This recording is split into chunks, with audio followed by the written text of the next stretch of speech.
ایک کہانی ہے یار، بہت چھوٹی سی اور بہت پیاری سی، سنو گے؟ یہ کہانی ہے میری محبت کی۔ ایئرپورٹ سے لے کر فلائٹ تک میرے دل میں ایک عجیب سی بے چینی تھی۔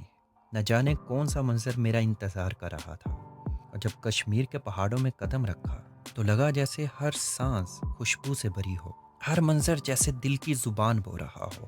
چائے کی خوشبو، پہاڑوں پر بکھری دھند، آزاد دوڑتے گھوڑے، پتھروں پر بہتی ٹھنڈی ندیاں، اور پہاڑوں کا وہ سناٹا جس میں سکون چیخ چیخ کر بو رہا تھا۔ اور پھر وہ معصوم آنکھیں، چھوٹے چھوٹے کان، اور ایک ایسی محبت جو کسی انسان سے بھی کرنا ممکن نہیں۔ جی ہاں، میری محبت، ایک بکری کا بچہ پہاڑوں کے بیچ اس معصوم جان کے ساتھ بیٹھ کر مجھے محسوس ہوا محبت کسی بڑے لمحے کی محتاج نہیں ہوتی، اور نہ محبت کی کوئی زبان ہوتی ہے۔ کبھی کبھی ایک چھوٹے سے دل کی دھڑکن میں چھپی ہوتی ہے۔ یہ سفر صرف کشمیر کا نہیں تھا، یہ سفر تھا خود کو ڈھونڈنے کا۔